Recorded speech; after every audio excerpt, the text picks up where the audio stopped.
ಇನ್ನು ಪಾಕ್ ದಾಳಿ ವೇಳೆ ಬಿಎಸ್ಎಫ್ ಯೋಧರು ಹುತಾತ್ಮರಾಗಿದ್ದಾರೆ. ಜಮ್ಮು ಕಾಶ್ಮೀರದ ಆರ್ಎಸ್ ಪುರದಲ್ಲಿ ದಾಳಿ ವೇಳೆ ಯೋಧ ಹುತಾತ್ಮರಾಗಿದ್ದಾರೆ. ಪಾಕ್ ದಾಳಿ ವೇಳೆ ಬಿಎಸ್ಎಫ್ ಯೋಧ ಹುತಾತ್ಮರಾಗಿದ್ದಾರೆ.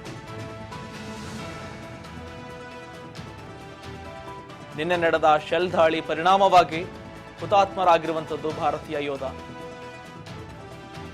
ಯೋಧ ಇಮ್ತಿಯಾಜ್ ಪಾರ್ಥಿವ ಶರೀರಕ್ಕೆ ನಮನ ಸಲ್ಲಿಕೆ ಮಾಡಲಾಗ್ತಾ ಇದೆ. ಹುತಾತ್ಮ ಯೋಧನ ಕುಟುಂಬಕ್ಕೂ ಬಿಎಸ್ಎಫ್ ಸಾಂತ್ವನ ಹೇಳಿದೆ. ಕುಟುಂಬದ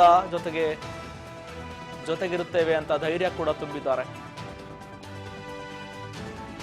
ನಿನ್ನೆ ನಡೆದ ಶೆಲ್ ದಾಳಿ ಪರಿಣಾಮವಾಗಿ ಬಿಎಸ್ಎಫ್ ಸಬ್ ಇನ್ಸ್ಪೆಕ್ಟರ್ ಇವರು ಸಾವಿಗೀಡಾಗಿದ್ದಾರೆ.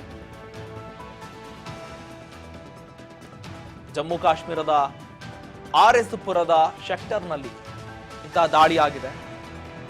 ಆರ್ಎಸ್ ಸೆಕ್ಟರ್ನಲ್ಲಿ ಜಮ್ಮುವಿನ ಅಂತಾರಾಷ್ಟ್ರೀಯ ಗಡಿ ಪ್ರದೇಶದಲ್ಲಿ ದಾಳಿ ಆಗ್ತಾ ಇತ್ತು. ನಿನ್ನೆ ಬಿಎಸ್ಎಫ್ ಯೋಧರು ಹುತಾತ್ಮರಾಗಿದ್ದಾರೆ. ಜೊತೆಗೆ 7 ಮಂದಿ ಕೂಡ ಗಾಯಗೊಂಡಿದ್ದಾರೆ. ಇವರ ಜೊತೆಗೆ ಬಿಎಸ್ಎಫ್ ಯೋಧರು 7 ಜನ ಗಾಯಗೊಳ್ಳುತ್ತಾರೆ. ಅದರಲ್ಲಿ ಇವರು ಮೃತಪಡ್ತಾರೆ. ಗಡಿ ಭದ್ರತಾ ಪಡೆ ಅಧಿಕಾರಿಗಳು ಕೂಡ ಸಾಂತ್ವನ ಹೇಳಿದ್ದಾರೆ ಅವರ ಕುಟುಂಬಕ್ಕೆ. ಪಾಕಿಸ್ತಾನ ಆರಂಭಿಸಿದ ಗುಂಡಿನ ದಾಳಿಯ ಪರಿಣಾಮವಾಗಿ ಇಂತಹ ಘಟನೆ ಆಗಿರುವಂಥದ್ದು. ನಿನ್ನೆ ನಡೆದ ಗಡಿ ಉಲ್ಲಂಘನೆ ನಿಯಮ ಏನಿದೆ, ನಿಯಮ ಉಲ್ಲಂಘನೆ ಬಾಹಿರವಾಗಿ ಗುಂಡಿನ ದಾಳಿ ನಡೆದಿತ್ತು. ಇಂತಹ ಸಂದರ್ಭದಲ್ಲಿ ಪಾಕಿಸ್ತಾನ ಆರಂಭಿಸಿದ ಗುಂಡಿನ ದಾಳಿಯ ಸಂದರ್ಭದಲ್ಲಿ ಬಿಎಸ್ಎಫ್ ಯೋಧರು ಹುತಾತ್ಮರಾಗ್ತಾರೆ.